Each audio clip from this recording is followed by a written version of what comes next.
Hey, World History peeps. Another World History video. Today's topic is 7.7, Conducting World War II. But first, one little joke. I'm not even going to ask Miss Gibson this time. Where do you find a goat with no legs? Exactly where you left it. Yeah, I know. All right, video.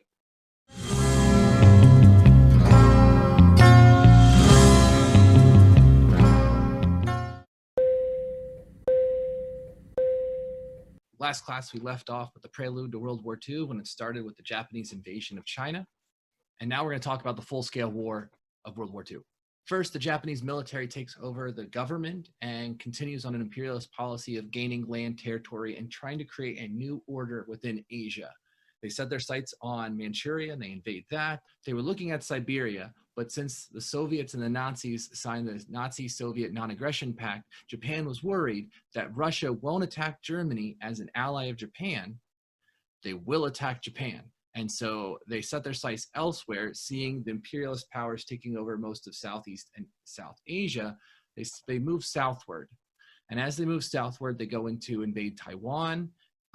They look towards the Philippines, but that's a U.S. territory at the time. It was a U.S. territory since 1898. So they weren't quite ready to go after the Philippines, but they did go after other British and French interests after the Germans invade Poland in 1939. So Poland, 1939. Hitler invades, Russians follow suit 2 weeks later, and they divide up Poland. Then France and England declare war on Germany.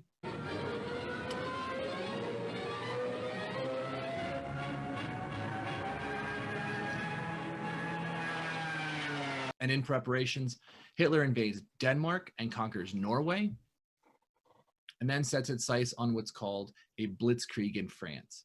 What the blitzkrieg is concentrated fire of tanks, all massed together to punch a hole through enemy lines, to prevent the enemy from entrenching. Because remembering World War I, the defense wins when they can entrench and set up lines. Tanks were designed specifically to not allow that to happen. So they would puncture through enemy lines and keep going further and further behind enemy lines to disrupt the enemy, encircle them, have the infantry hit, as well as use aerial bombardment and dive bombers to harass the enemy into either surrender or complete collapse and defeat. They do this with very well-organized precision as they take over northern France, and they take Paris in May. The Nazis create a pro-Nazi regime in France called Vichy France, and that rules the 2/3 of France that are completely occupied until they fully occupy all of France later in the war. A side note, a lot of people make fun of the French and white flag and surrender, and the French lost World War II like crazy. And they think that this is something about the French, that they're weak or not powerful, or they really messed up. They had probably one of the best defensive lines ever imagined on the Maginot Line between France and Germany. They didn't extend it to Belgium because Belgium's neutral. No one invades Belgium. The Germans invaded Belgium in World War I, and they did that the same way in World War II. Secondly, the French resistance caused a lot of disruption on the German occupying forces, so they should be given enough respect there. And third, the French military was quite strong. They just were not adapted to the tactics of the new World War. They had stronger tanks than the Germans in 1940, but their tanks were spread out. They were placed to support infantry rather than concentrated. And so that's another reason for their failures in the beginning of World War II. So Hitler takes over all of France. He's allied with Italy, and he has a border with Russia. He sets his sights on Britain. And with that, Britain gets hammered by the German military, particularly the Air Force called the Luftwaffe, which engages in aerial bombardment and aerial battles in 1940 called the Battle of Britain. The Battle of Britain was a series of German raids on English cities, including bombers and support fighters, which were then intercepted by the Royal Air Force in defense. And the number of engagements were going on. The RAF was hurting bad. They were losing more planes than pilots, and they were running out of supplies to carry out and defend the war. The British launched a surprise bombing on Berlin as a small raid and come back, which enrages the Germans, And the Germans, just as they were breaking the back of the RAF, switched to night bombing. Night bombing, you don't need support craft because basically you're not going to fly into the enemy at night. You can't see them. So the RAF interceptors were no longer necessary, nor were the German support craft. However, the bombings proved to be difficult and not as destructive as they intended. One, the British would turn off lights to major cities and actually have fake light cities somewhere else to try to confuse German bombers. Also, the will of the British was not broken. If you see the poster, the Keep Calm and Carry On, that was propaganda for the British. It was never released, but the British people continued their business, almost to the point of like nothing's going on. They just had the Blitz, that the Germans were bombing them, and that's World War II, and we will fight back, and we will survive, and we will endure it, but we will not surrender. And so that will, coupled with a lot of support from the United States. First, we traded destroyers for naval bases in other parts of the world, and then through the Lend and Lease Act, we basically were giving them and selling them military weaponry on lease. They could use it for a time period and pay us for it, and yeah, it was pretty much supporting them, as even though we were neutral in 1940. So that's the early part of the war. So the second phase of the war starts in December of 1941 when the Japanese bombed Pearl Harbor. The Japanese diplomatic corps was supposed to alert the United States that they were in a state of war and then bomb Pearl Harbor. Well, that message was never given to the Americans, and so Pearl Harbor was a complete surprise attack. The one thing about it that really saved our butts was the new technology that we were using. Aircraft carriers were not at Pearl Harbor at the time of the bombing. They were out on deployment missions of just training exercises and whatnot. So the Japanese bombed a lot of stuff and they killed lots of people. That's not debatable. But they hit a lot of out-of-date battleships as well as missed our entire carrier force. And had they hit that, that would have been a completely different scenario for us in the Pacific. From there, the Japanese moved towards parts in Southeast Asia and Indonesia. They take the Philippines, which enforce what's called the Bataan Death March. The Japanese have no concern for surrender. And so those that were captured POWs, they cared very little about. And they would march them in grueling conditions that would purposely be a death march to kill them. And so that happened through the Philippines, and then they move into Southeast Asia. Now, another part about this that made it a global war is that the colonial empires that still existed in World War II used their colonies as ways to get manpower, supplies, and resources. India alone went from 300,000 volunteer infantrymen to over 2.5 million people. They were actually the highest population of soldiers by one country in World War II was in India, and they were mainly fighting in Southeast Asia with British forces. This was also another change in that the home front became a major deal. All of these countries involved, every one of them was working towards the war effort. The United States coordinated with businesses to design and build battleships, aircraft carriers, bombers, tanks, and it was seen as a total societal commitment to ensuring the war was won. It happened in Germany, happened in Russia, UK, all of these places. Wartime strategy included how to mobilize the people at home. Now, the tide turns in 1942 to 1943. German General Erwin Rommel was defeated at the Battle of El Alamein, which was one major setback in North Africa. Rommel was trying to push towards oil fields in Alexandria against the British, and the British held him back and eventually will move him all the way towards Libya and out of North Africa. In the Eastern Front in 1941, the Germans invade the Soviet Union. And they have three strong armies, one going towards Stalingrad in the south, one going towards Moscow in the central, and one going north to Leningrad. The orders for the Leningrad army was to surround it and starve it out, leave no one alive but keep the town. So that town endured over 400 days of starvation and siege, killing over 1 million people, including civilians as well. The Central Army went as far as Moscow in 1941, but failed to get close enough to the city limits, mainly due to the winter setting in. And then during the winter, the Soviets fought back. They had counterattacks on all three fronts that were relatively effective. But the German advances continued in 1942, And in Stalingrad in the south, which is now present-day Volgograd, is probably the most significant turning point of the war. The Germans lost over 1 million troops in that battle and were completely surrendered after about 7 to 8 months of fighting. The city was almost completely destroyed. But with that army almost annihilated, the Russians had an easy time pushing the Germans back out of Russia. Also, in 1942, in June, the Battle of Midway, which was a complete miracle for United States forces, with the miracle at Midway. It's a really, really cool story. It's probably one of the few stories I'd love to tell you. The Japanese launched bombers and aircraft at American base at Midway. The Americans launch everything to find wherever the Japanese aircraft carriers were. One of our scout planes found where it was, and so we launched all of our planes at it. We had 2 types of planes. We had low-flying torpedo boats that would drop a torpedo and go. Those all got shot down, but our dive bombers, they were above the clouds, and when they saw and sighted the enemy ships, they came straight down. Now, here's where the miracle part comes in. After the initial bombing of the island, the Japanese planes returned. Now, in these days, because of the planes and whatnot, the decks to these aircraft carriers were all made of wood. It was a softer landing for landing the planes. Now, those planes were landing and at the same time refueling. And in those days, they had refueling trucks. I'm sure you see where this is going. So there were 3 Japanese carriers that were refueling their planes as the Americans broke through the clouds and dive bombed. Within easily minutes, 15 minutes or so, 3 Japanese aircraft carriers were completely sunk. That was half their fleet, I think. No, sorry, not yet. That was 3 of their 8 in their total fleet, 4 that were committed at Midway. Then the Japanese launch on ours, the USS Yorktown, which was severely damaged, and our crews worked hard to repair it.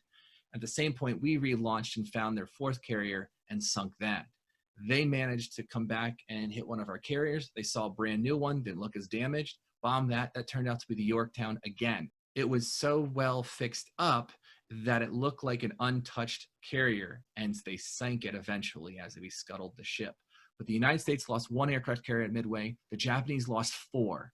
They lost half of their entire fleet in that battle of aircraft carriers. And because of that, they will go on the defensive from here on out. And that was a major changing point. I'm usually not one for like the War of the Pacific stuff, but this was really cool. If you ever see videos or stuff on it, it's totally worth it. It's really good stuff. Anyway, the US then goes on a campaign, what's called island hopping, that they pushed through different little areas all the way towards the Japanese mainland to liberate areas of Japanese resistance and further push towards Japan. We supported the China and sent supplies that way. And so as we take Iwo Jima and Okinawa and other places, as we move towards Japan, we realize taking over the Japanese mainland will be a lot more difficult than just a simple invasion. But back to Europe. So the Allies, with the victory in North Africa, as well as the victory in Stalingrad, they pushed towards Eastern Europe. The Allies, seeing their advantage, see that Italy is probably the weakest point in the German-European line and start invading Italy in 1943. By June of 1944, they take Rome. Rome, though, was considered a neutral town. And what they did was both sides agreed that they would not fire on Rome. And so all the fighting happened around the city of Rome to preserve the city and then move forward as one side yielded the other. But they both decided not to bomb or shoot because it was too much of a human treasure of a city. It was interesting because when I was in Florence, if you go to some neighborhoods and whatnot, you'll see pot marks from these old, 1500s, 1600s era buildings, but there's bullet holes and pocket marks and stuff in them all over. So in June of 1944, the Allies also invade in Normandy, called D-Day, and then move from there. They liberate Paris and then push on towards Germany. As the Russians are coming in from the other side, pushing on Germany from the Eastern Front, they go through Poland, the Baltic countries, and are pushing on towards Germany. They then move south and hit the Balkans towards Greece and then come back up. And there, in 1945, in the winter, the Germans launched their last major offensive called the Battle of the Bulge. Surprises Americans. If you ever see Band of Brothers, that's where they get surrounded and stuck in the snow for a while. It's because they got surrounded by German forces. They were eventually liberated in Bastogne and moved on, and then on to Germany. The fighting there intensifies, and in late April 1945, Hitler, believing some miracle would happen, never comes, and he shoots himself in his bunker with his wife, Eva Braun. The Allies press onward into Germany from the west and secure. And in May of 45, the German High Command, realizing that the war is lost, surrendered to the Allies in 1940. In Japan, looking at the situation we had there, the United States was looking and planning on invasions of Japan. They realized, however, that invading Japan would cost several million American lives. Up until this point, the United States has only lost a couple 100,000. So doing that would be a larger scale than previously done. We've also been bombing Japan repeatedly since 1943. We developed incendiary bombs so that we could fly low, drop fire bombs, and burn Tokyo. In 3 days, 200,000 people in Tokyo were killed. That will be more people than both atomic bombs. Firebombing became a tactic to go after the cities and population centers because of this mobilization, because of everyone working together in the home front, destroying the cities and the production and the people will prevent the methods of war to carry out. So FDR dies of a stroke in 1945. Harry Truman is the president and decides then in August of 1945 to use these brand new devices called the atomic bomb. And so in August 7th and August 9th, 1945, the United States drops 2 bombs on Hiroshima and Nagasaki, completely obliterating the cities. We did this 2 days apart because we wanted the Japanese to think we had plenty where that came from. In fact, we only had 2, but those 2 were enough to have the Japanese appeal for a surrender. And in September of 1945, the Japanese unconditionally surrendered to the United States. So World War II is the bloodiest war in world history. 75 million people were killed as a result of this war, and 2/3 of that was civilian lives. Included with that are some very brutal, cruel atrocities that were committed on both sides. I mentioned the fire bombings of Tokyo done by the Allies. The British firebombed Dresden and completely destroyed that city, worth looking up to, by the way. So the amount of destruction done by both sides pales in comparison to any other war that ever happened. So, all right, that's World War II in a nutshell. Email me if you have any questions, and hope you have a good week. See ya.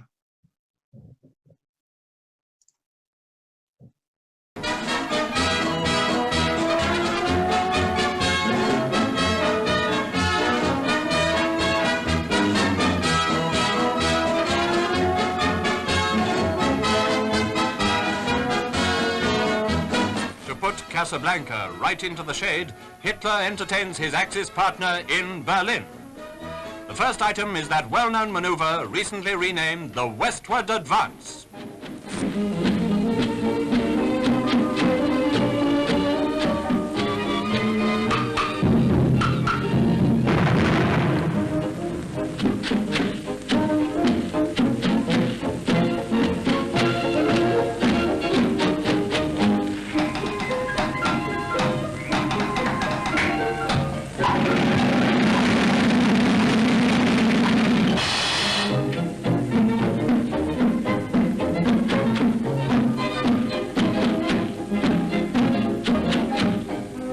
Bravissimo!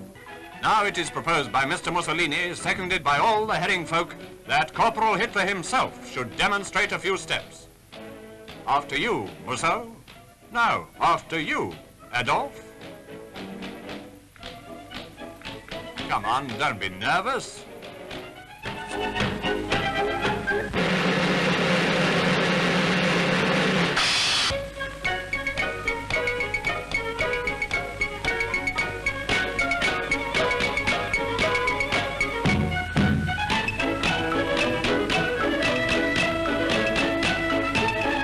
This rather subtle movement is known as the Stalingrad sideslip. And here's Goering, the man who never missed a party.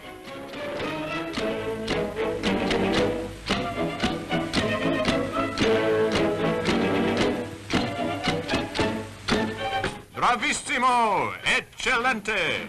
We hold a bigger view, and I ask you, where are the British bombers? Nowhere!